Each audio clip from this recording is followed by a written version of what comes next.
I am born in that particular family, এবং সেই ফ্যামিলির কি কি জিনিস আমি ইনহেরিট করলাম। সো সাপোজ আমার ফ্যামিলিতে প্রচন্ড সুপারস্টিশন আছে, সবাই বিশ্বাস করে everything in our life is controlled by some kind of extra human agency. তাহলে কি করতে হবে? বাড়ি থেকে বেরানোর আগে পঞ্জিকা দেখতে হবে, বাড়ি থেকে কোনো কিছু পরীক্ষা দেওয়ার আগে ঠাকুরকে পুজো করতে হবে বা জল নিতে হবে, ইত্যাদি ইত্যাদি। সো এরকম একটা ফ্যামিলিতে যদি আমি জন্ম নিই, তাহলে আমি এই ধরনের ফ্যামিলি সুপারস্টিশন ইনহেরিট করব। এটা একটা জেনেটিক কনস্ট্রাকশন। আরেকটা হচ্ছে এনভায়রনমেন্ট, অর্থাৎ কোন এনভায়রনমেন্টে আমি বড় হচ্ছি।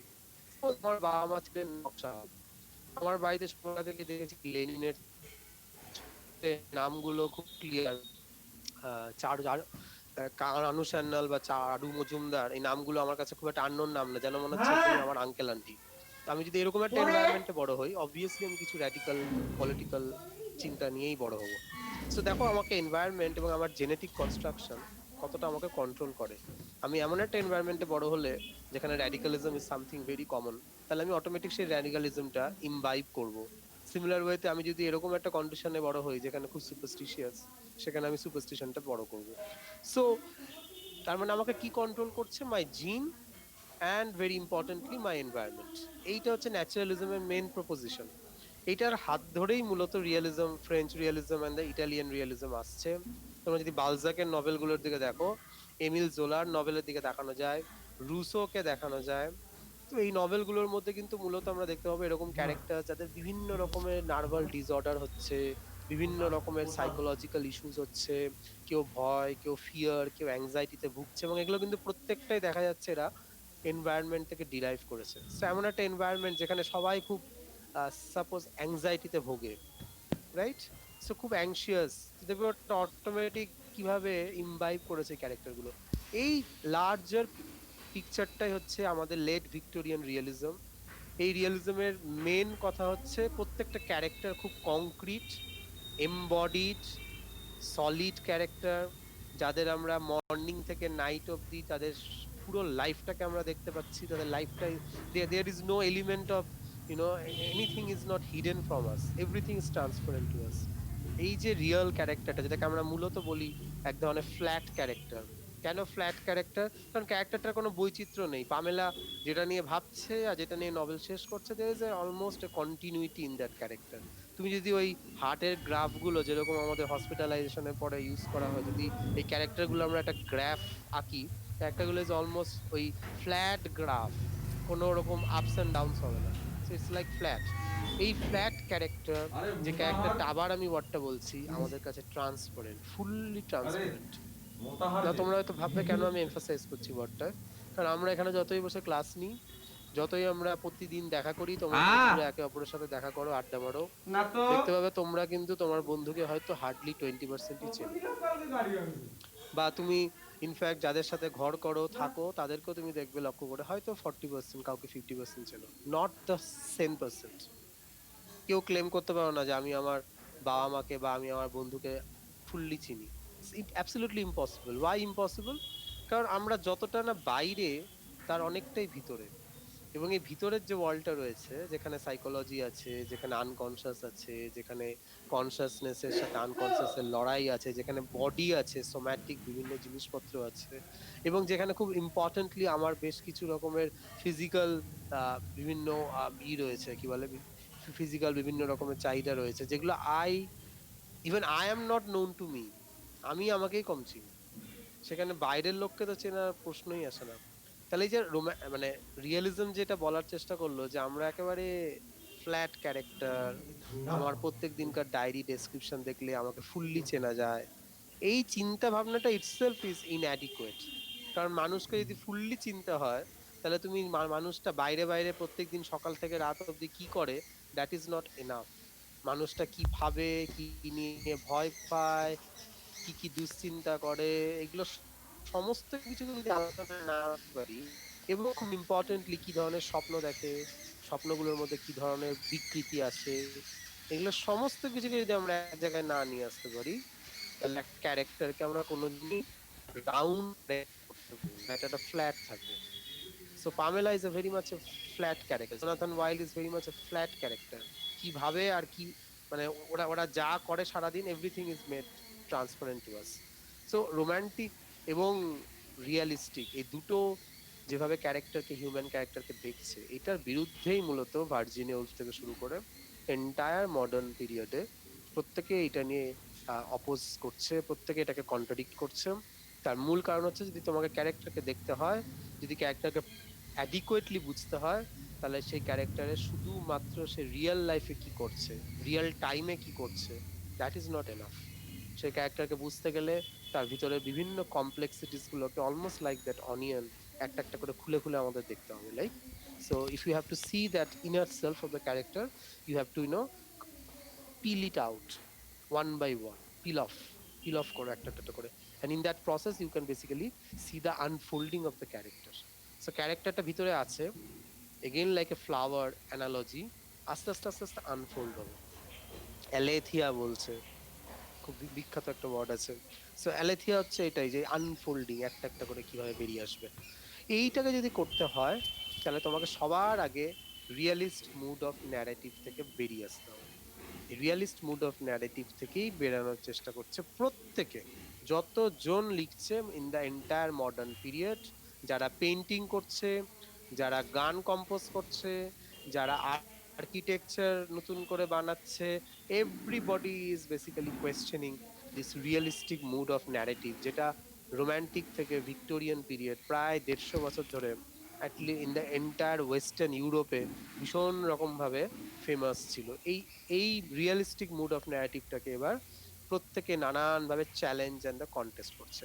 সো আজকে যে এই স্লাইড গুলো আমরা দেখবো, পেইন্টিং এর স্লাইড, যেটা আমি আগেও শেয়ার করেছিলাম, আরেকবার এখানটাতে ডিসকাস করবো বলে আমি এখানটাতে আজকে দেখাচ্ছি।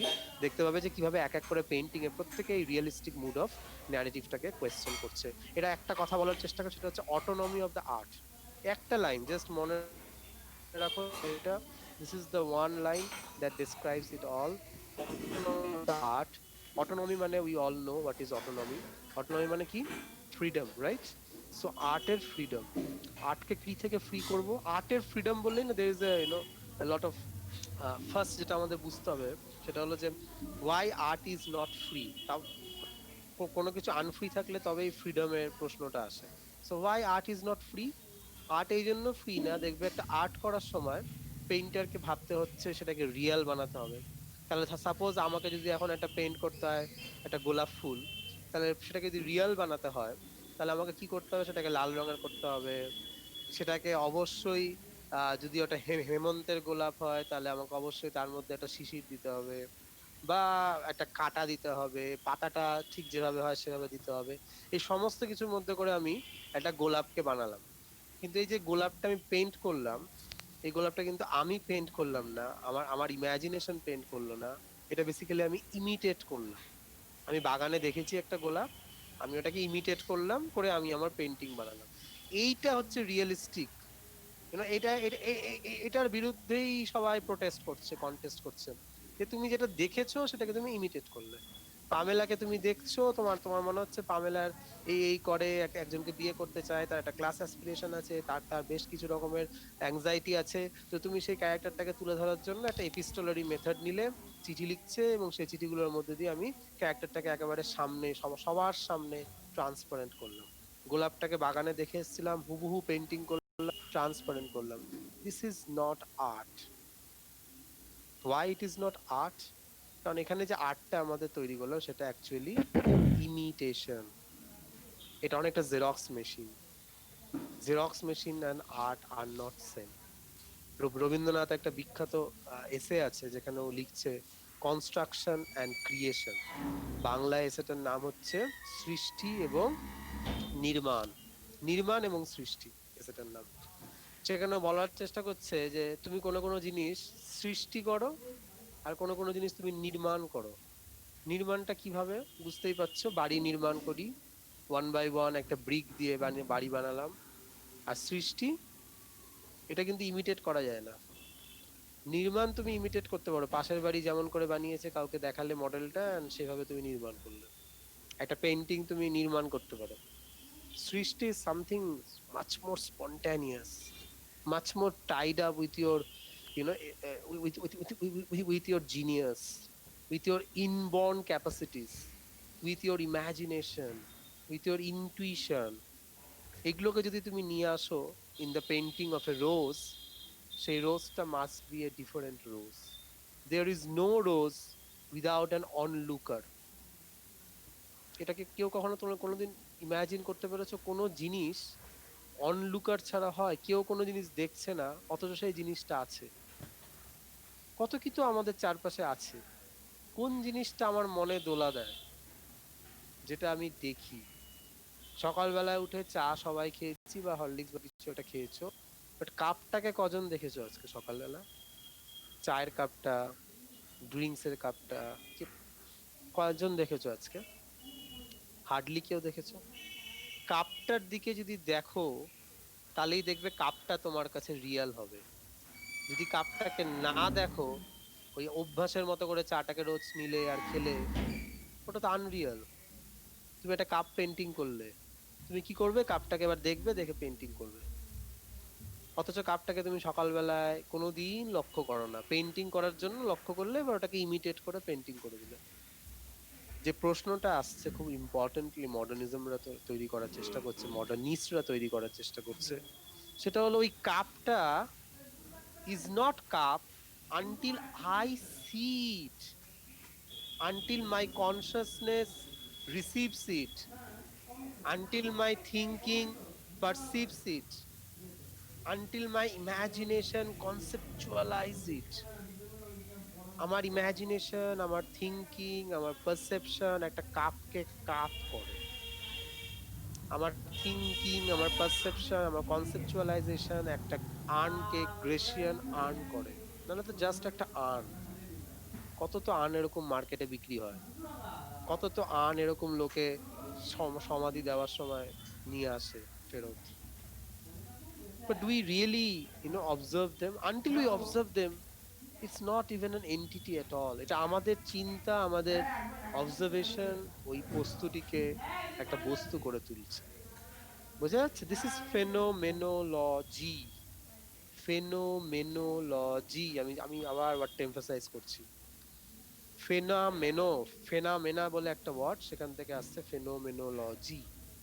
ফেনোমেনা কি? ফেনোমেনা যে ঘটে ঘটে যাচ্ছে চারপাশে, কত কিছু, কত কিছু ঘটছে আমাদের চারপাশে, কিন্তু কতগুলো জিনিস আমাদের মাথায় রেজিস্টার হচ্ছে, কতগুলো জিনিস নিয়ে আমি কনসাস।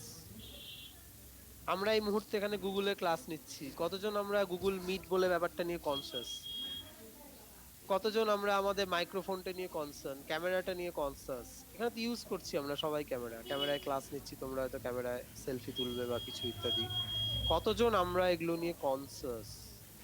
তাহলে কোনো জিনিস ততক্ষণ জিনিস না, কোনো ফেনোমেনা ততক্ষণ ফেনোমেনা না, যতক্ষণ না সেই ফেনোমেনা আমার কনসাসনেস, আমার সেন্সুয়াল, আমার সেন্সারি অর্গান মানে বুঝতে পারছো, পাঁচটা সেন্সারি অর্গান, এগুলোর দ্বারা যতক্ষণ না সেটা মিডিয়েট হয়ে আমার মাথায় আসছে। আমি যখন কোনো কিছু নিয়ে কনসাস, আমি যদি এই পেনটাকে নিয়ে কনসাস হই, then it is a pen, it is a phenomena. যদি এটাকে নিয়ে আমি কনসাস না হই, জাস্ট আমি নিলাম আর বোর্ডে লিখলাম আর লিখলাম, প্রত্যেকদিন যদি এরকম একটা হ্যাবিটের মতো করে যাই, তাহলে কিন্তু it is not A phenomena for me at all. তাহলে ফেনোমেনোলজি বলার চেষ্টা করছে যে কিভাবে আমাদের চেতনায় পান্না হলো সবুজ। পান্না সবুজ না, আমার চেতনা, আমার ইমপ্রেশন পান্নাটাকে সবুজ করলো।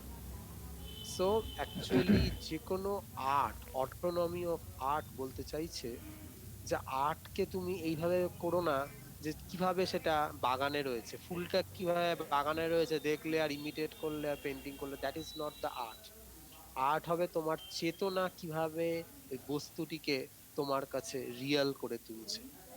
বাগানে গেলে 50টা ফুল দেখলে, 4টা 5টা ফুল মাথায় থাকলো, 46টা ফুল মাথা থেকে বেরিয়ে গেল। কেন ওই 4টা ফুল মাথায় থাকলো? ওই কেনটাকে পেন্টিং করো, 46টা ফুলকে পেন্টিং করো না, 4টা ফুলকে পেন্টিং করো না। কেন ওই 4টে ফুল মাথার মধ্যে থাকলো, ওই 4টে ফুল থাকার কারণটাকে পেন্টিং করো। This is a very interesting proposition, as you can understand. কারণটাকে পেন্টিং করো, বস্তুটিকে পেন্টিং করো না, অবজেক্টকে পেন্টিং করো না, তোমার লিভিং কনসাসনেসটাকে পেন্টিং এ নিয়ে যাও। Everything is living. যখন তুমি একটা গোলাপকে দেখে একটা পেন্টিং করছো, তার মানে হচ্ছে গোলাপটা মরে গেছে, ওটা একটা বস্তু, ওটা অবজেক্ট, দেখলাম পেন্টিং করলাম। ফেনোমেনোলজি বলবে, বস্তুটিকে পেন্টিং করো না। বস্তুটি একটা লিভিং বস্তু, সে তোমার কনসাসনেসে কিভাবে ধরা দিয়েছে সেইটাকে পেন্টিং করো। তাহলে এবার তোমাকে কি পেন্টিং করতে হবে? মুড পেন্টিং করতে হবে। গোলাপটা দেখার পরে তোমার মাথায় কি চিন্তা আসলো? ফেলে আসা কোনো প্রেমিকের চিন্তা আসলো, হতাশার চিন্তা আসলো, দুঃখের চিন্তা আসলো, কোনো ভালোবাসায় হারিয়ে যাওয়ার চিন্তা আসলো? সেই চিন্তাগুলোকে পেন্টিং করো। যদি দুঃখের কোনো চিন্তা আসে, তাহলে গোলাপ তোমার ইমোশনের নীল রং হতে পারে। যদি কোনো ভালোবাসার হারিয়ে যাওয়ার ইচ্ছা আসে, তাহলে গোলাপ তোমার কাছে ভীষণ লাল হয়ে উঠতে পারে, গোলাপের পাপড়ি ছিঁড়ে যেতে পারে, গোলাপের ওপরে ছোট্ট একটা জল, একটা হেমন্তের শিশির কিভাবে চকচক করছে লালের মধ্যে। যদি তোমাকে এটা কোনো ঈশ্বর চিন্তার দিকে নিয়ে যায়, ধরা যাক তুমি মনে করলে এই লালটা কোত্থেকে আসলো, এত সুন্দর লালটা কোনো ঈশ্বরের তৈরি। যদি এটা ঈশ্বর চিন্তার দিকে নিয়ে যায়, তাহলে দেখবে ওই জলের বিন্দুটা তোমার মধ্যে ওয়ান্ডার জন্ম দিবে, তুমি ওয়ান্ডারটাকে পেন্টিং করতে পারো। তুমি গোলাপটাকে দেখলেই না, তুমি গোলাপের কাঁটাটাকে শুধু দেখলে, ওটাকে হাইলাইট করলে, এটাও হতে পারে। সো বেসিক্যালি তুমি কি পেন্টিং করবে এবার? মুড, রাদার দেন পেন্টিং দা গোলাপ। এই যদি আর্টের বক্তব্য হয়, এবার এটাকে যদি আমি লিটারেচারে নিয়ে যাই, তাহলে ক্যারেক্টার গুলোর কি হবে? তাহলে এতদিন আমরা কি পাচ্ছিলাম? ক্যারেক্টার গুলোকে হুবহু দেখতে পাচ্ছিলাম, কিভাবে তার এনভায়রনমেন্ট কন্ট্রোল করছে, চারপাশ সকালবেলা থেকে রাত্রিবেলা সে কি করছে, সে কোথায় ঘুমোচ্ছে, কোথায় কি করছে, কোথায় ব্রাশ করছে, কোথায় স্নান করছে, ইত্যাদি ইত্যাদি। এবার আমি কি দেখবো? ক্যারেক্টারটা কি ভাবছে, সে কিভাবে সে নিজের সম্বন্ধে নিজে কনসিয়াস হয়ে উঠছে, পরিবেশের সম্বন্ধে সে আইদার কনসিয়াস হচ্ছে বা আনকনসিয়াস হচ্ছে, কিভাবে সে তার আনকনসিয়াসের সাথে নেগোশিয়েট করছে। আনকনসিয়াস একটা জিনিস চাইছে, ক্যারেক্টারটার কনসিয়াস আরেকটা জিনিস চাইছে, এই ক্ল্যাশটাকে সে কি করে নেগোশিয়েট করছে, কি করে সে তার অয়দিপাল হয়ে ওঠার প্রসেসটার মধ্যে দিয়ে লড়াই করছে। ডিফিকাল্ট প্রপোজিশন, অয়দিপাল হয়ে ওঠা। আমরা সবাই অয়দিপাল অ্যাকর্ডিং টু ফ্রয়েড। অয়দিপাল কি? অয়দিপাল হচ্ছে ওই ত্রিভুজটা, ত্রিভুজটার একদিকে আছে বাবা, একদিকে আছে মা, আরেকদিকে আছে সন্তান। এই এই এই এই এই এই এই যে triangular formation, that is responsible for the creation of man. কি ট্রায়াঙ্গুলার ফর্মেশন? যে আমরা প্রত্যেকেই ত্রিভুজটার মধ্যে থাকি, এবং এগুলোর মধ্যে থেকে আমরা আমাদের আইদার ম্যান অর ওম্যান সত্তাটাকে খুঁজে পাই। যদি ম্যান সত্তা খুঁজে পাই, তাহলে ফাদারের সাথে আইডেন্টিফাই করি, মাকে অ্যাবজেকশনে ফেলে দিই। মা আমার কাছে অবজেক্ট অফ ডিজায়ার। সেই অবজেক্ট অফ ডিজায়ারটাকে আমি একটা সময় যখন মনে করছি যে আমি জাস্ট ওটা অবজেক্ট, ওটার প্রতি আমার কোনো সিম্প্যাথি নেই, তখন আমি বাবার সাথে আইডেন্টিফাই করছি, ফ্যালাসের সাথে আইডেন্টিফাই করছি, ওটাকে আমি জাস্ট অবজেক্ট হিসাবে দেখছি। আর যদি মনে করছি মেয়ে হিসাবে যে না, আমিও মায়ের মতো, আমারও কিছু একটা নেই যেটা বাবার আছে, একটা পাওয়ার, এক ধরনের অথরিটি যেটা আমার নেই, তখন আমি মেয়ে হিসাবে অনেক বেশি মায়ের সাথে আইডেন্টিফাই করছি আমার কন্ডিশনটাকে, এবং বাবাকে আমি ডিজায়ার করছি। ছেলে হিসাবে বাবার সাথে আইডেন্টিফাই করছি, মাকে ডিজায়ার করছি। মা object, an object of my desire, whereas I am the subject, I am identifying with my father. এই triangular ফরমেশনটা বলছে Freud is responsible for any kind of ego formation. তাহলে আমি যখন এখন মডার্ন ক্যারেক্টার তৈরি করব, এখন আমি আর দেখাবো না সে বাজারে গিয়ে কি কিনলো, কি করলো, দেখাবো কি ভাবলো, কিভাবে নেগোশিয়েট করলো, কি করে এই ট্রায়াঙ্গুলার ফরমেশন মধ্যে সে নিজেকে নেগোশিয়েট করছে, তার ধর্মচিন্তা, ধর্মের সাথে তার রিজন কিভাবে ক্ল্যাশ করছে।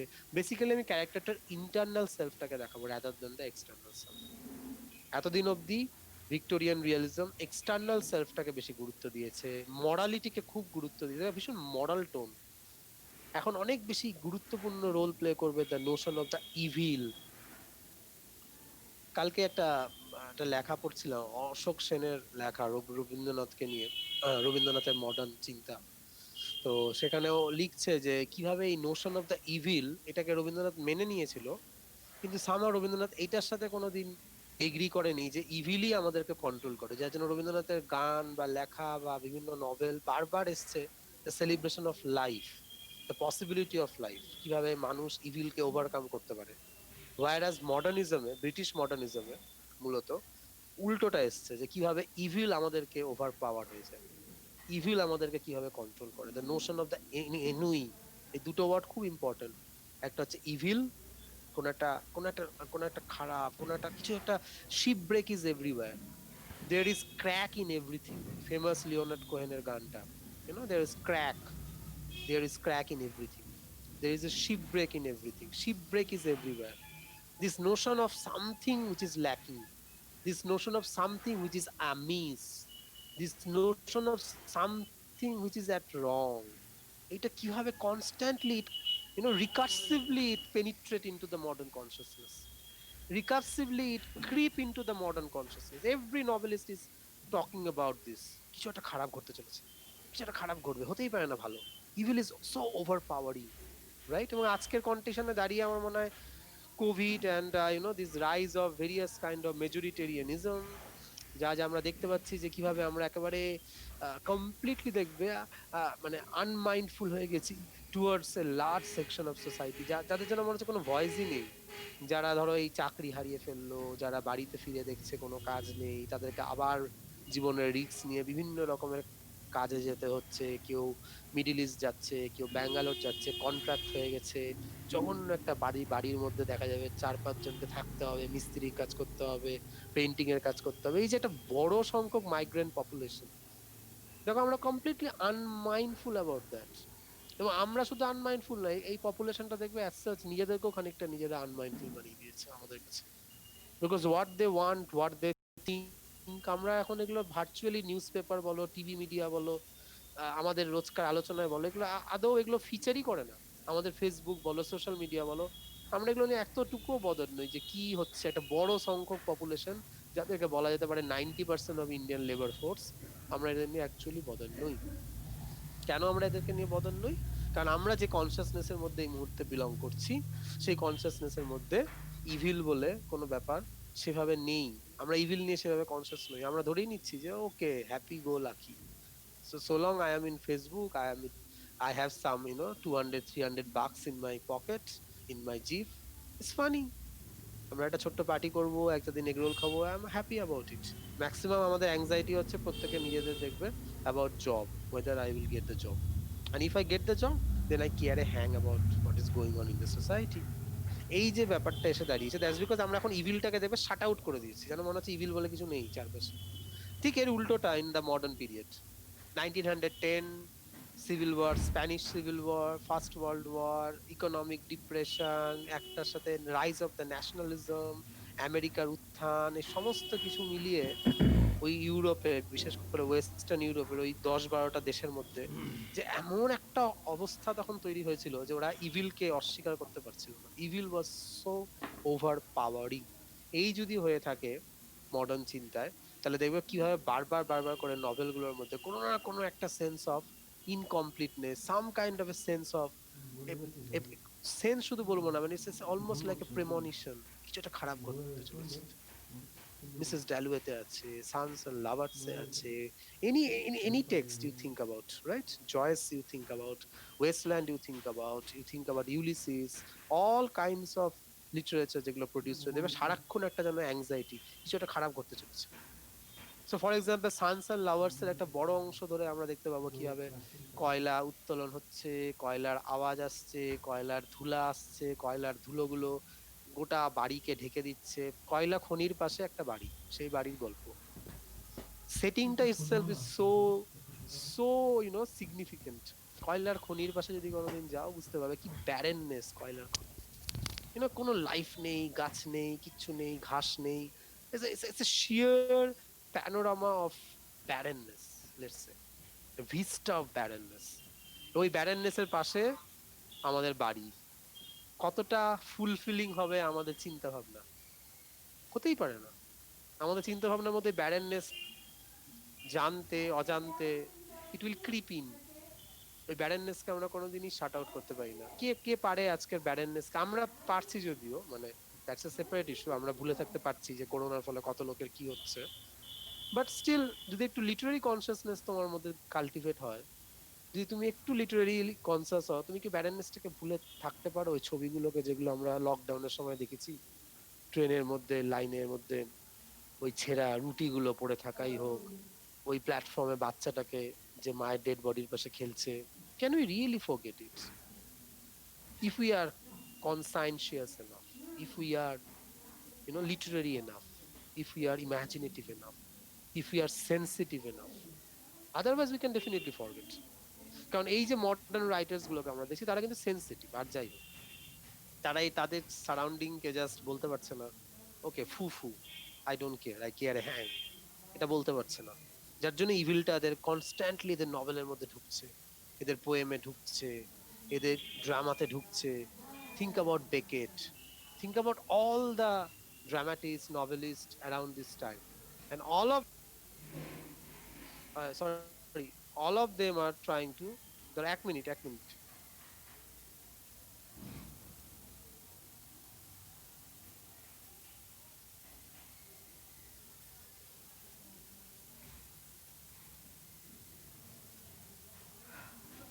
স্যার আগে তো মাইক্রোফোন কেড়ে উঠি না লাগাই যায়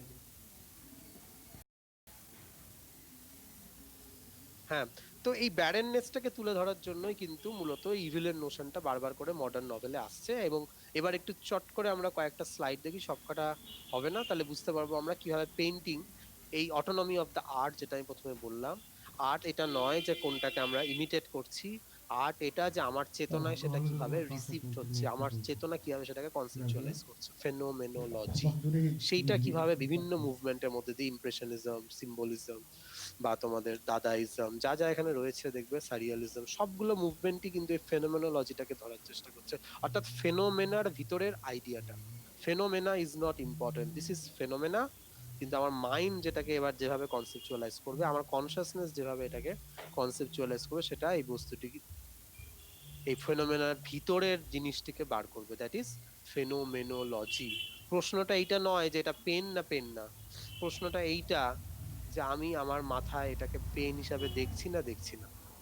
যদি আমি জাস্ট এটাকে একটা বস্তু হিসাবে দেখি, যেটা আমি জাস্ট ইউজ করি কতগুলো পড়াশোনা করার সময়, তাহলে এটার কোনো অ্যাজ সাচ ইম্পর্টেন্স আমার জীবনে।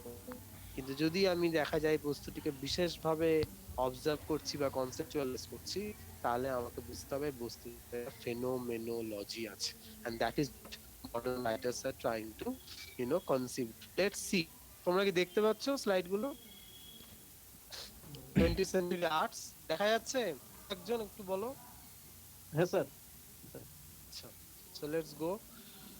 আমি ছোট ছোট করে বলবো।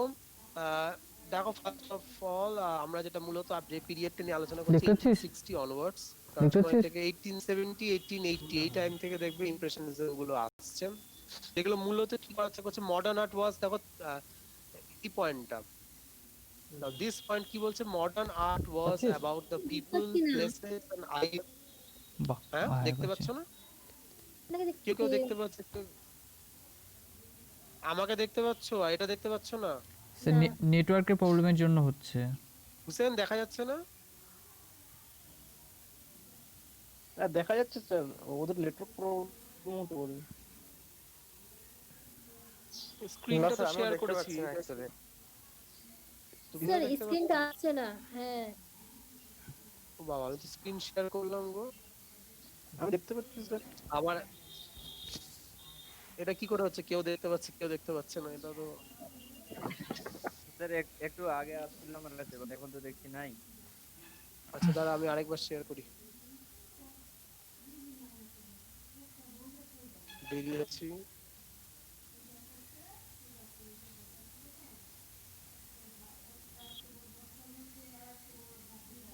বাহ, স্যার লেফট হয়ে গেল বলে। আর ওদেরকে বল কাউকে যে ওই প্রিন্ট চাপতে সুইচটা, প্রিন্টের সুইচটা। তুমি তখন দেখলাম ওভাবে স্যারকে দেখতেছিলে নাকি? স্যারকে দেখতেছিলে?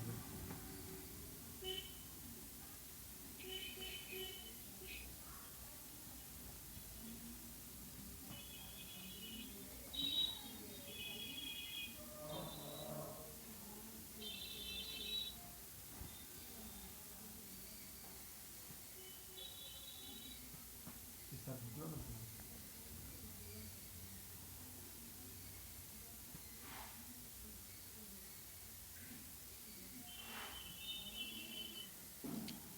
দেখো তো এবার শেয়ার হচ্ছে কিনা।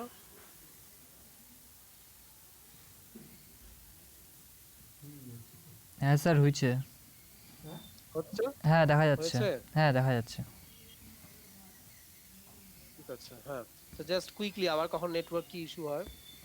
তাহলে বলছে দেখো লাস্ট সেকেন্ড পয়েন্টটা, থার্ড পয়েন্টটা দেখো, there is more of experimentation in new ways of seeing ideas about how art functions.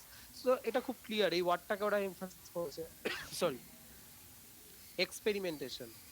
তারপরে দেখো পরের লাইনে ওয়ার্ডটাকে এমফাসাইজ করেছে ডিরেক্ট কন্ট্যাক্ট উইথ আর্ট।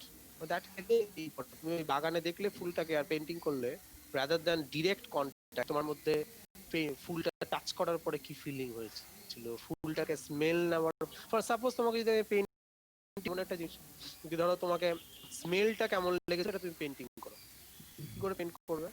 কারণ তোমরা তো দেখে অভ্যস্ত শুধু পেন্টিং মানে অবজেক্ট, 2 ডাইমেনশনাল অবজেক্ট, কি করে 3 ডাইমেনশনে নিয়ে যাবে? স্মেলকে পেন্টিং করবে না? এই প্রশ্নগুলোই করার চেষ্টা করছে modernism. Come to the next slide. When did modern art begin? দেখো ম্যানের কথা বলেছে, অ্যাকচুয়ালি উচ্চারণটা হবে মনে। এডওয়ার্ড মনে শোড পেন্টিং। কি পেন্টিংটার নাম? Lunch on the grass. It's a very famous painting, lunch on the grass. দেখো পেন্টিংটার দিকে তাকাও, দেখো various moods are being painted rather than just লোকগুলোকে ইমিটেট করা। যে ফলগুলো এখানে পড়ে আছে, রাইট, যে বিউটিটা দেখো, নেচারের বিউটির সাথে দেখো এই মেয়েটির বিউটি কিভাবে কন্ট্রাস্ট হয়েছে। দূরে এই মেয়েটি ফুল কুড়োচ্ছে, তার যে একটা আইডেলনেস, এদের মধ্যে যে একটা রোমান্টিসিজম, ছেলেগুলোর মধ্যে একটা আইডিয়ালিজম। দেখো ডান দিকের ছেলেটাকে দেখো কেমন একটা আইডিয়ালিজম, আর বাঁ দিকের ছেলেটার মধ্যে একটা রোমান্টিসিজম। এবং এই টোটাল লেজার, পেন্টিংটার দিকে তাকালেই মনে হয় একটা যেন লেজার, কোনো যেন time has stopped. So it is not exactly an imitation of what others have seen or what is actually visible to us. So it's basically talking about the mood, the sir, romantic. হ্যাঁ বলো। Zoom করা যাবে পেন্টিংটা? না, zoom আর করা যাবে না। এই পেন্টিংটা দেখে নিও, ক্লিক করো গুগলে, লাঞ্চ অন দ্য গ্রাস, বিখ্যাত একটা পেইন্ট। এই পেন্টিংটা কি চেঞ্জ হলো, তুমি যদি এটা এখন পুরনো বত্তিচেল্লি পেন্টিং গুলোর সাথে তুলনা করো, একটা যদি দেখাতে পারতাম তাহলে ভালো বুঝতে পারতে, কিন্তু এই মুহূর্তে পারছি না এখন আর, আবার কি প্রবলেম হয়। বত্তিচেল্লি পেইন্টিং গুলো দেবে একটা একটা একটা কোনো সিঙ্গেল হিউম্যান ক্যারেক্টার, একটা পোর্ট্রেট, মোনালিসা, দা ভিঞ্চি ভাবো, একটা হিউম্যান ক্যারেক্টার, তাকে যতটা সম্ভব রিয়েল ওয়েতে পেন্টিং করার চেষ্টা হয়েছে। এখানে কিন্তু কোনো রিয়েল করার কোনো চেষ্টা নেই, অ্যাজ সাচ রিয়েল করার কোনো চেষ্টা এখানে ক্যারেক্টারটা, যেটা আছে সেটা হচ্ছে মুড গুলোকে বোঝানো, 3টে ব্যক্তি 3টে মুড, তাদের ভিতরকার emotions, that is being শোকেসড here. Coming to the next slide. যেহেতু সবকিছুই শুরু হচ্ছে ফ্রান্স থেকে, সেই জন্যই আইফেল টাওয়ারের ছবিটা কিভাবে ফ্রেঞ্চ ইনফ্লুয়েন্স করেছে টোটাল ওয়েস্টার্ন আর্টকে। নাও লুকিং অ্যাট দিস, আমি অনেকগুলো জায়গায় যাচ্ছি না, জাস্ট ছোট ছোট কতগুলো বলছি। দেখো রেল সার্ভিস শুরু হচ্ছে 1869-এ, বুঝতেই পারছো যে দ্য অ্যারাইভাল অফ হ্যাঁ? মেশিন। রেল কি কিভাবে এটা? শুধুমাত্র তো মেশিন না, কিভাবে মানুষের জীবনকে মোবাইল করবে, কত ফাস্ট করবে, এবং সেগুলোর ইনফ্লুয়েন্স অবভিয়াসলি নভেলে পড়বে। আগে নভেলের স্পেস, তোমার আজকের ঘটনা থেকে কালকের ঘটনা যেতে হয়তো 5 পাতা লাগতো, এখন তোমাকে দেখবে 2 পাতাতেই তুমি চলে যেতে পারছো। নভেলটা আরো একটু স্পিডি হবে। তারপরে দেখো এগুলো আমি বলছি না, আলেকজান্ডার গ্রাহাম বেল দরকার নেই। ব্রুকলিন ব্রিজ হচ্ছে 1883-তে, না this is a very famous thing. 1883-তে ব্রুকলিন ব্রিজ, আর ব্রুকলিন ব্রিজ হচ্ছে মানে ইন দ্যাট সেন্স একটা মডার্ন ইঞ্জিনিয়ারিং এর একটা বড় সিম্বল। ব্রুকলিন ব্রিজ কোনটা? যেখানে শাহরুখ খান কাল হো না হো সিনেমায় গান গেয়েছে, তাহলে হয়তো চিনতে পারবে বেশি করে। সো কাল হো না হো সিনেমার যে ফেমাস গানটা, ব্রুকলিন ব্রিজে শাহরুখ খান নিউ ইয়র্কে হেঁটে যাচ্ছে আর গান গাইছে। So that is the scene. So Brooklyn Bridge, symbol of modern industry, symbol of modern engineering, সেটা তৈরি হচ্ছে, মানে কতটা আস্তে আস্তে আস্তে ওয়ার্ল্ড পাল্টাচ্ছে। কামিং দ্যাট নেক্সট, অবশ্যই খুবই ইম্পর্টেন্ট 1900 সিগমন্ড ফ্রয়েডের ইন্টারপ্রিটেশন অফ ড্রিমস বেরোচ্ছে। 1912-এ দেখো তোমাদের হচ্ছে কি বলে, এক সেকেন্ড, স্যারের ছেলে ঢুকে গেছে। হ্যাঁ? স্যারের ছেলে ঢুকে গেছে। হ্যাঁ, কোথায় ঢুকছে? মানে স্টাডি রুমে মালদা হ্যাঁ, সো 1900 এ ফ্রয়েডের ইন্টারপ্রিটেশন অফ ড্রিম, তারপরে 1912 এ টাইটানিকের সিঙ্কিং, এটা করে যে শিপ ব্রেক ইজ এভরিওয়্যার, তার সাথে টাইটানিকের এই সিঙ্কিংটা কতটা লিঙ্কড আপ। 1914 এ ওয়ার্ল্ড ওয়ার, হ্যাঁ 1928 এ মিকি মাউস, এটাও খুবই ইম্পর্টেন্ট যে মানুষ কতটা হিউম্যান ক্যারেক্টারের থেকে কতটা কার্টুন ক্যারেক্টারের প্রতি অ্যাট্রাক্টেড হচ্ছে, যার জন্য দেখবে অ্যাবসার্ড ড্রামাতে যে ক্যারেক্টার গুলো আছে এগুলো অনেকটা কার্টুনিশ ক্যারেক্টার, এগুলো যেগুলো যেগুলো বিহেভিয়ার আমরা দেখতে পাবো 1930-35 এর পর থেকে যে নাটকগুলো দেখবে কিছু কিছু কার্টুনিশ এলিমেন্ট, এবং বিশেষ করে অ্যাবসার্ড ড্রামার একটা বড় অংশের মধ্যে দেখবে যে দেখাচ্ছে যে মানে যেগুলো হিউম্যান আসছে তাদের সেভাবে কোনো চোখ মুখ নেই, অলমোস্ট লাইক কার্টুন। এবং শুধু কার্টুন না, এখানে একটা জিনিসও বলে রাখি, সার্কাস, সেটারও একটা খুব ইনফ্লুয়েন্স, ইউনো যে সার্কাসে বিশেষ করে জোকার ক্যারেক্টারটা, ইউনো কিভাবে মানুষকে এন্টারটেইন করে জোকার।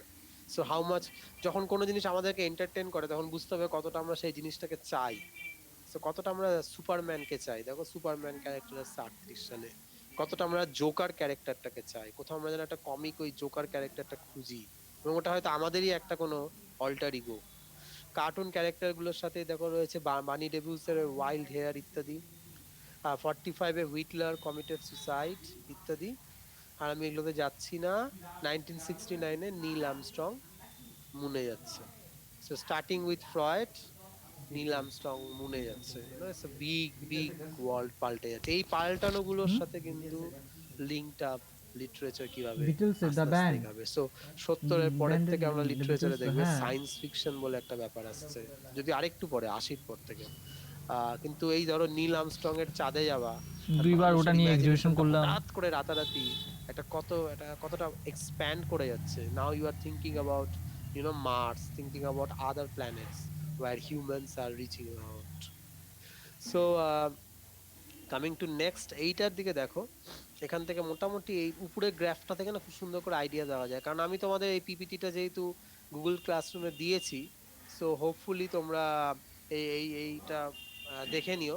দেখো স্টার্টিং উইথ 1870 সালে ইমপ্রেশনিজম, এই যে লম্বা লাইনটা এটা মিন করছে যে একই টাইপের চিন্তার কি কি চেঞ্জেস আসছে, আর এইদিক ওদিক যে লাইনগুলো আসছে সেগুলো মিন করছে যে একই চিন্তা থেকে কোনগুলো আলাদা হয়ে যাচ্ছে। সো শুরু হচ্ছে 1870 এর ইমপ্রেশনিজম, 1880 সালে সিম্বলিজম, এখান থেকে লেস নেভিয়াস আমাদের দরকার নেই, আমি এটা বলছি না। পোস্ট ইমপ্রেশনিজমটা মূলত 1885 বলছে, কিন্তু ওই 1890 এর কাছাকাছি। পোস্ট ইমপ্রেশনিজম যেটা খুবই ইম্পর্টেন্ট, পোস্ট ইমপ্রেশনিজমেরই সেই বিখ্যাত কনফারেন্স, সরি এক্সিবিশনটা হবে 1910 সালে রজারের, যেই এক্সিবিশনটা দেখেই কিন্তু ভার্জিনিয়া উলফ ওই বিখ্যাত কথাটা বলেছিল, হিউম্যান ক্যারেক্টারস চেঞ্জ। 1890 থেকে দেখো শব্দটা ইউজ করেছে আর্ট নুভো, তারপরে 1910 এই টাইমটাতে আসছে এই মুভমেন্টটা, দ্যাট ইজ ফবিজম। এগুলো সব কটা ব্যাখ্যা করব আমি, মানে যদি আজকে টাইম হবে না সব কটার, কিন্তু যে কটা স্লাইড হচ্ছে দেখো, বাকিগুলো স্লাইড একটু বাড়িতে দেখো, পরের দিন আমরা আলোচনা করতে পারি। ফবিজমের পরেই আসছে এক্সপ্রেশনিজম, তারপরেই আসছে ফিউচারিজম, তারপরে আসছে কিউবিজম। এগুলো কিন্তু একই টাইপের মুভমেন্ট, ওই কারণে সিঙ্গেল লাইন। তারপরে আসছে দাদাইজম, তারপরে বহাস রাইট আলাদা, কনস্ট্রাকটিভিজম আলাদা, সেই জন্য আলাদা করে লিখেছে। তারপরে আসছে সারিয়ালিজম ফাইনালি, যদিও এরপরেও আমি দু একটা মুভমেন্টের কথা বলবো যেগুলো এখানটাতে নেই দেখতে পাচ্ছি, যেরকম ভর্টিসিজম, খুব ইম্পর্টেন্ট একটা ওখানে নেই দেখতে পাচ্ছি। আরেকটা ধরো এখানটাতে আসবে দাদাইজমের থেকে আরেকটা জিনিস বেরিয়ে যাচ্ছে, সেটাও আমরা বলবো। যাই হোক, এবার এগুলোকে বেস করে দেখো নিও দাদা, আচ্ছা বড় বলা আছে নেক্সট স্লাইডে বলা আছে নিও দাদা, এটা পরবর্তীতে আসছে 1950 বলছে, বাট আমি দেখবো 1920-25 সাল থেকে নিও দাদা বেশ কিছু জিনিসপত্র ইনফ্লুয়েন্স করছে। কাইনেটিক আর্টের কথা আমরা আলোচনা করব, যদি এটা লাগবে না, এটা পোস্ট মডার্ন, তোমাদের হয়তো লাগবে না, কিন্তু পপ আর্ট, ফটোরিয়ালিজম মূলত 1960 নাগাদ। মিনিমালিজম, এটা কিন্তু দেখাচ্ছে 1960, কিন্তু যে নাটকগুলো আমরা পড়বো মডার্নিজমে সেগুলো সবকটা মিনিমালিস্ট। সো মিনিমালিজমের শুরু হয়ে গেছিল বলা যায় 1920-30 থেকে। Post abstractionism, conceptual art, post minimalism, performance art, দেখো লাস্ট হচ্ছে নিও এক্সপ্রেশনিজম। নিও এক্সপ্রেশনিজম এগেইন আমি বলবো অনেকটাই মডার্ন পিরিয়ডে বিভিন্ন আর্টের মতো দেখা যাবে। নেক্সট স্লাইড নাও। এই পিকচারটাতে স্ক্রিম খুবই ফেমাস পিকচার মুঙ্খের। আহ, যে কোনো মডার্নিজম নিয়ে ক্লাস করতে গেলে পিকচারটা দেখতে হয়। পিকচারটা দেখো, অটোনমি অফ আর্ট কাকে বলে, জাস্ট পিকচারটা দেখে আমি এটুকুই বোঝাবো। লুক এট দ্য কালার, সূর্যটা কিন্তু নেই, কিন্তু অরেঞ্জ ইয়েলো দিয়ে ওটাকে দেখানো হয়েছে। নিচে আমরা কি দেখতে পাচ্ছি, জল। জলের কালার পুরোটা ব্লু হতে পারতো। কিভাবে ব্রাশটাকে নিয়ে গেছে, কিভাবে ব্রিজটাকে আঁকা হয়েছে, কোনো কিছু দেখো রিয়েল নয়, কোনো কিছু অ্যাজ ইট ইজ নয়, ইমিটেট করা নয়, সবকিছুই এরকম এবড়ো খেবড়ো। কেন? ফেনোমেনোলজি, অর্থাৎ আমার কনসিয়াসনেস কিভাবে ব্যাপারটাকে রিসিভ করছে, এই ইমপ্রেশনটা এখানটাতে তুলে ধরেছে মুঙ্ক। এবং কি দেখতে পাচ্ছি, যে এই তো লোকটার মধ্যে দ্যাট সেন্স অফ ইভিল কাজ করছে, চিৎকার করছে, কিছু একটা দেখে চিৎকার করছে, স্ক্রিম বলে, কেউ বলে ক্রাই ছবিটাকে। লোকটা চিৎকার করছিল, চিৎকারটা কি দেখে করতে পারে, কিছু একটা সেন্স অফ ইভিল। এবং যেহেতু এই সেন্স অফ ইভিলটা আছে, যার জন্য দেখবে ব্রিজটাতে ওই দুটো মাত্র লোক একটা ডেজার্টশন পেন্টিং করেছে, জলটার মধ্যে ব্লু কালারটা কিভাবে ইউজ করেছে, পেইন্ট আকাশটার মধ্যে অরেঞ্জটাকে কিভাবে দেখিয়েছে। সান নেই, sun is the symbol of hope, symbol of optimism, সেটা নেই। তার বদলে কি আছে, সানটা সানসেট হয়ে যাওয়ার পরে যেরকম একটা কমলাটে আকাশ, অর্থাৎ নাইট ইজ অ্যাপ্রোচিং। এবং স্ক্রিমটার ওই লোকটির মুখ, এবং মুখটাও দেখো, there is no aesthetic beauty in that face, it's itself a very emaciated, frightening, fear stricken face. দুটো হাত দিয়ে চিৎকার করছেন, this is modern man in a lonely bridge, when the sun is set, when the night is approaching, and when this sense of the evil is gradually increasing, this modern man is fright stricken. Our existence is like this, fright stricken. The sun has left, all warmth has left, all kinds of hopes have left. We are God forsaken, standing in a bridge. Now bridge again is a very symbolic, right? So bridge কি symbolize করে, bridge symbolize করে it's a kind of a connection. So না তুমি এদিকে না তুমি ওইদিকে, we are in a confusion, that is bridge. We are neither from this side nor we are from that side, we are in the middle, hung, stuck, fear stricken. অসাধারণ একটা painting, এক লাইনে বুঝিয়ে যায় what is modernism. This is modernism. Fear, evil, impression, this loneliness, desertion, anxiety, and then this condition of being stuck in the middle. This is modernism. Everybody is trying. Now, যখন তুমি এরকম একটা ব্রিজে you are stuck, the first thing that you will do is you will try to negotiate your existence. তোমার মধ্যে প্রশ্ন আসে, why I am stuck in this bridge? How I'll be able to, cross this bridge? Will I be able to cross this bridge? Will I be able to, দেখো এরকম crossing bridge এরকম আমাদের প্রত্যেকের চিন্তায় আছে। Will I be able to cross this MA and get a job? ব্রিজের মাঝখানে দাঁড়িয়ে আছে, উল্টো দিকে জব। প্রশ্নটা তোমারও আসছে এই স্ক্রিমের মতোই, either you are screaming, job is vanishing, কি হবে আমাদের, আইদার ইউ দ্যাট, আর উল্টো দিকে তুমি দেখতে পাচ্ছ দু একটা জব আছে, তুমি জানো না তুমি এই ব্রিজটা ক্রস করতে পারবে কিনা। সো এই বিখ্যাত যে গানটা আছে, আবার ওই গানটার কথা মনে পড়ছে, ওই গারফাঙ্কেলদের, like a bridge over travel. So জীবনের ট্রাভেল গুলোর উপরে যদি একটা করে এরকম ব্রিজ পাওয়া যেত, you could have crossed it and resolved so many things. So next slide, impressionism. So impression কি চাইছে, moved from the studio to the streets and countryside. Fine. Representational আর্টের কথা বলছে, did not necessarily rely on realistic depiction, অর্থাৎ realistic depiction এর দরকার নেই। Loosen their brushwork, lighten their palettes, include pure intense color. এটাও কিন্তু খুব interesting. Let's get back to that. দেখো দেখো এটা কিন্তু একটা হালকা স্কাই ব্লু দিতে পারতো, কিন্তু কি ডিপ ব্লুটা ইউজ করেছে। কারণ এরা চাইছে এরকম লুজেন দেয়ার ব্রাশ ওয়ার্ক, বেশি ব্রাশ ইউজ করবে না, এবং lighten their palettes to include pure intense colour. So দেখো ওই যে যে লাঞ্চ পার্টিটা হচ্ছে গাছের তলায়, তো দেখো ওই পার্টিটাতে কিভাবে কালার গুলো দেখো, দেখো পিওর কালার যেটা বলছি, দিস হোয়াইটটা, এদের এই ব্ল্যাকটা, গ্রিনটা, দেখো হক লিফ যে গ্রিনটা হয়, যারা পেন্টিং করো জানবে। নেক্সট বলছে রিনোভেশন অফ প্যারিস, ওগুলো আর যাচ্ছি না। সো ইমপ্রেশনিস্ট মুভমেন্ট তাহলে মেইনলি কি নিয়ে বলছে, রিয়েলিস্টিক ডেপিকশন থেকে বেরিয়ে আসা, pure colour, intense colour use করা ইত্যাদি। Next you come is a very famous painting again, মনে এটা আমার বাড়িতেও আছে হাং করা, সানরাইজ, এডিনবার্গ থেকে আমাকে একজন স্যার এনে দিয়েছিলেন পেন্টিংটা, মানে পেন্টিং তো আনেননি, পেন্টিং এর একটা কোনো প্রিন্ট এনে দিয়েছিলেন।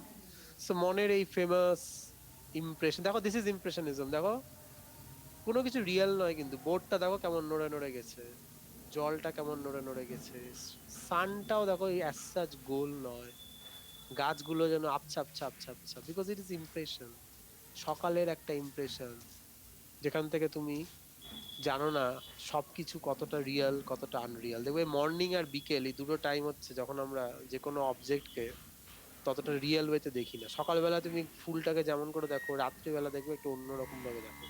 সেই কোল্ড রিচ কবে থেকে বলে আসছে, সাসপেনশন অফ ডিসবিলিভ, তুমি যদি রাত্রিবেলায় কোনো জিনিসকে দেখো দেখবে একটা অন্য জিনিস আসছে, এবং তুমি যদি সন্দেহটাকে সাসপেন্ড করো দেখবে জিনিসটা তোমার কাছে একটা পুরো অন্য কিছু হয়ে ধরা দিচ্ছে।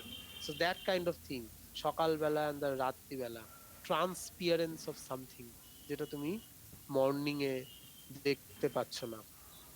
রেইনি স্ট্রিট, এগেইন পিকচারটার দিকে দেখো, ইটস ভেরি ফেমাস এগেইন একটা পিকচার, এবং পিকচারটা দিকে দেখো প্রত্যেকের মধ্যে দেখো এটা কেমন lonely, everybody is meditating on something, there is not a single cheerful face in this painting, something has happened, everybody is in consternation, meditating, is feeling an anxiety, otherwise a beautiful city but the streets are abandoned, everybody is in talking about something, nobody is chatting with the other, no exchange of good wishes, right? So this is very famous, এবং দেখো এই building গুলোর দিকে দেখো, একটা stately imperial building, অথচ লোকগুলো কি লোনলি, এই বিল্ডিং গুলো যেন আরো বেশি লোনলিনেসটাকে হাইটেন করছে। Otherwise it's a very big building, কিন্তু এই বিল্ডিং গুলো কিভাবে লোনলিনেস গুলোকে হাইটেন করছে, এবং এটাও বোঝা যাচ্ছে এই সিটিটার একটা পাস্ট ছিল, কারণ এই বিল্ডিং গুলো আমাদের সেই পাস্ট গুলোর কথা বলে। হঠাৎ করে তুমি কলকাতায় যদি ভিক্টোরিয়া মেমোরিয়াল দেখো, মনে হয় যে এখানে একটা পাস্ট ছিল, সো বিল্ডিং গুলো একটা পাস্ট ছিল, কিন্তু প্রেজেন্টটা দেখো কিরকম, লোকেরা is meditating on something which is not very clear. So আমি এখানেই থামছি, পরের দিন সিম্বলিজম নিয়ে নয় আলোচনা করা যাবে। ইমপ্রেশনিজমে আজকে তাহলে লেট মি স্টপ। সো যদি কারো কিছু প্রশ্ন থাকে ইউ ক্যান আস্ক মি। আমি এখানে প্রেজেন্টেশন স্টপ করছি। এটা কিন্তু পিডিএফটা কিন্তু পিডিএফ বা পিপিটিটা কিন্তু দেওয়া আছে গুগল ক্লাসরুমে, কাইন্ডলি গো থ্রু ইট, বাকি পেইন্টিং গুলো বাকিগুলো দেখো, উই উইল ডিসকাস দ্যাট। তো দিস ইজ লার্জলি তোমার মডার্ন আর্ট, ইমপ্রেশনিস্ট আর্ট। তাহলে কি করলো, রিয়েলিজমের বাইরে আসলো। সেকেন্ড কি করলো, সেকেন্ড করলো ওরা অনেক বেশি ইম্পর্টেন্স দিল ইন দ্য ইমপ্রেশন, অর্থাৎ সাবজেক্ট কিভাবে ব্যাপারটাকে দেখছে। আমি একটা সাবজেক্ট, আমি কিভাবে পেনটাকে দেখছি, রাদার দ্যান পেনটা কি। পেনটা is not anymore an issue for me, my impression of the pen is issue. So what I am painting, what I am writing about is actually the impressions. এবং এই impression গুলোকে দেখবে এক জায়গায় জড়ো করলে, স্ট্রিং অফ ইমপ্রেশন আলটিমেটলি আমি কে এটা অনেক বেশি ক্লিয়ারলি তুলে ধরবে। আমি যদি একটা পেন্টিং করি তোমরা আমাকে চিনবে না, কিন্তু আমি যদি আমার ইমপ্রেশনকে পেন্টিং করি তোমরা অনেক বেটার আমার মেন্টাল কন্ডিশনকে বুঝতে পারবে। সো ইজ দেয়ার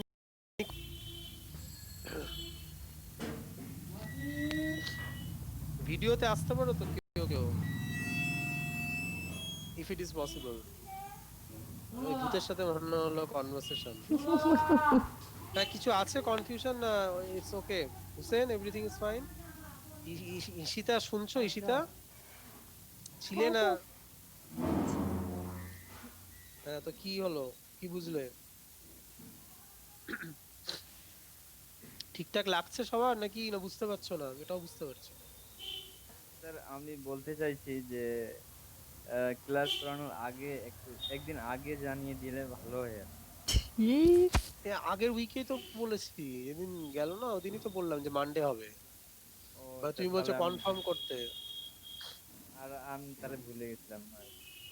হ্যাঁ মানে অ্যাকচুয়ালি কি বল আমাকে তো হুসেন আর অভি কি বললো যে আজকে তো ক্লাস আছে, এরকম আর কি। যাই হোক, এনিওয়ে সেটা নয়, তাহলে পরের থেকে একবার করে আগের দিনও লিংকটা আগের দিন শেয়ার করা যাবে না, কারণ মাঝখানে যদি আমার একটা কোনো মিট হয় আমার, তখন ওই পুরোনো লিংকটা কাজ করবে না।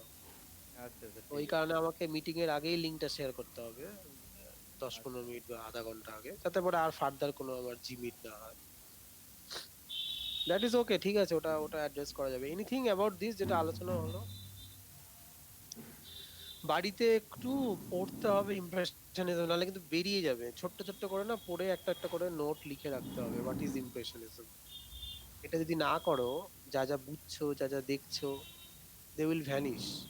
ওই সো জায়গাটা ওই লাইনে কারণে বললাম। বলছি একটু বাড়িতে ছোট ছোট করে একটা নোট করো, হোয়াট ইজ ইমপ্রেশনিজম, দিয়ে ওই গুগল ক্লাসরুমে আমি যখন দিব, মেবি একটা কুইজ হতে পারে, ছোট্ট করে একটা কিছু অ্যাসাইনমেন্ট দিতে পারি, তখন পাঠালে সেটার এগেইনস্টে আমি আবার কমেন্ট বা গ্রেড করলাম। স্যার ঠিক আছে, স্যার এর আগের দিন আমি তোমাদের আজকে বা কালকের মধ্যে একটা অ্যাসাইনমেন্ট টপিক ইমপ্রেশনিজম। হ্যাঁ বলো, এর আগের দিন স্যার ওই বইটার বলো নাম, শুনতে পাচ্ছি বিষ্ণু। বইটার নাম কি যেন বলছিলেন, ওটা বুঝতে পারিনি। অ্যান্ড্রু স্যান্ডার্সের বইটা, ওটা দেওয়া আছে গুগল না স্যার, ক্লাসরুমে। অ্যান্ড্রু স্যান্ডারসন না, ওই যে টার্মসের জন্য, লিটারি টার্মসগুলোর জন্য।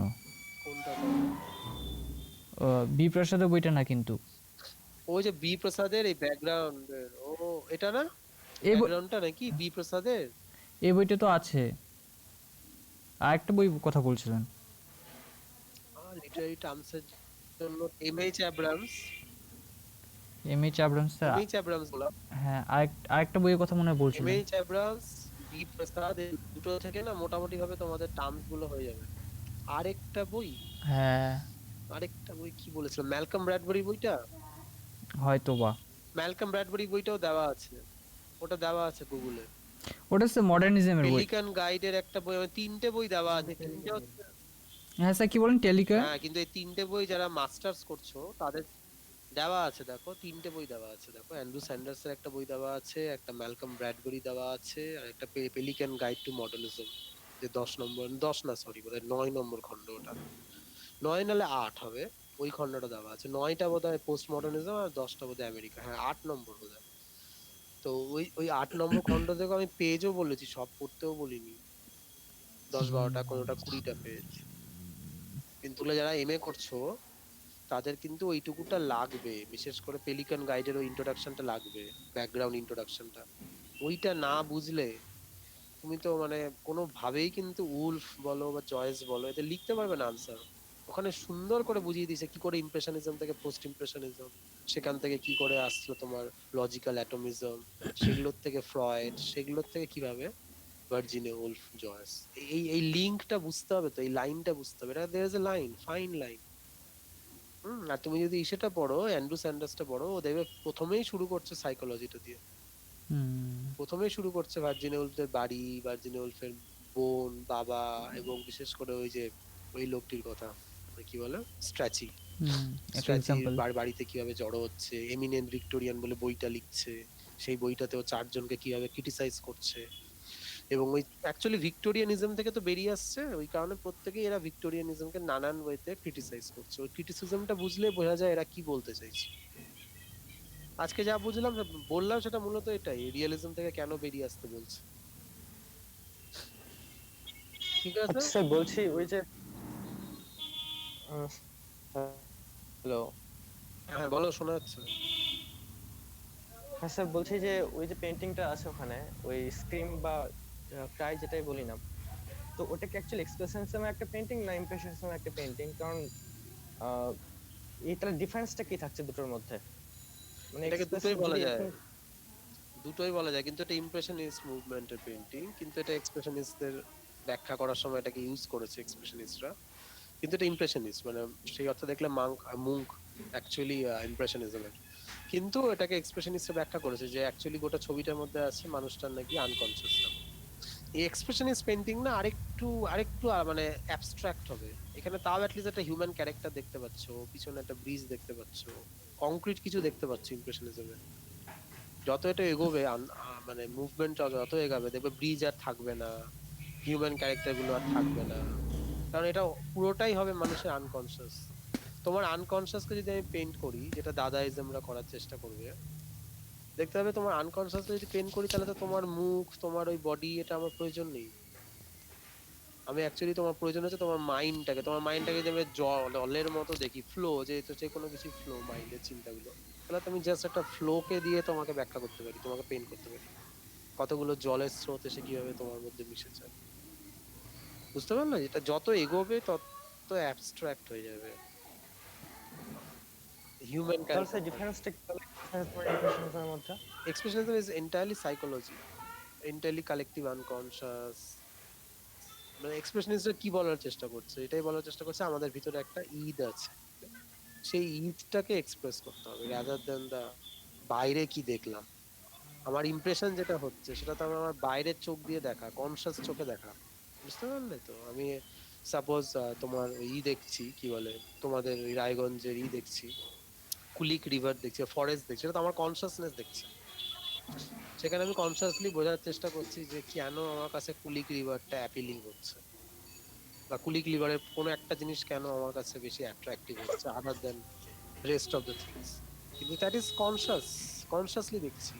কিন্তু যদি আমার আনকনসিয়াস দেখে, যেটা অ্যাকচুয়ালি দেখাই না, যেটা তুমি কোনোদিন বুঝে উঠতে পারবে না, সেটা কেউ একজন, আমি বুঝতে পারবো থার্ড পার্সন বা অন্য কেউ বুঝতে পারবে, তোমার আনকনসিয়াসও কিন্তু দেখছে।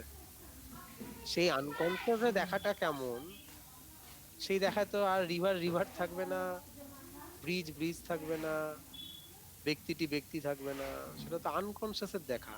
সেটা আরো অ্যাবস্ট্রাক্ট, আরো ব্যাপারটা কি বলবো, মানে আমার কাছে বেঙ্গলি ওয়ার্ড নেই, অ্যাবস্ট্রাক্ট, কংক্রিট না, সেটা আরো অ্যাবস্ট্রাক্ট হয়ে যাবে, আরো বেশি ব্যাপারটা ভাষা বোঝা যাচ্ছে? বুঝতে পেরেছি। মানে ওইটাই। আর এটা এমন কিছু না, আমার কনসিয়াস যখন দেখছে তখন অ্যাটলিস্ট পেন আছে।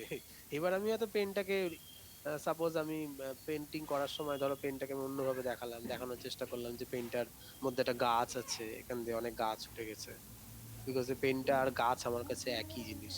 গাছের কাছ থেকে যতটা আমি এক্সপেক্ট করি, যা এক্সপেক্ট করি পেনটার কাছে তাই করি। কনসিয়াসনেস আমার পেইন্ট করলো এটা। কিন্তু এবার যদি এটাকে আমাকে আনকনসিয়াসে কিভাবে আসে, সেটা আমি কোনোদিন নিজে পেইন্টও করতে পারবো না রাদার। এবং সেটা পেইন্ট করতে গেলে মানে আমাকে অ্যাবসেন্ট হয়ে যেতে হবে, পেইন্টটাকে অ্যাবসেন্ট হয়ে যেতে হবে।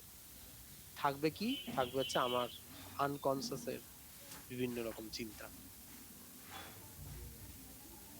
ঈদের expression, that is expressionism. Anything else? ঠিক আছে, তাহলে আমরা এখানে শেষ করি, টাইম ইজ রানিং আউট। পরে তাহলে আজকে মানডে হয়ে গেল, থার্সডে নাগাদ নাকি নেক্সট থার্সডে? আচ্ছা থার্সডে তো, হ্যাঁ থার্সডে পারবো, ঠিক আছে ওকে স্যার, থার্সডে হবে। ঠিক আছে তাহলে থার্সডে এরকম টাইমেই, হ্যাঁ ঠিক আছে।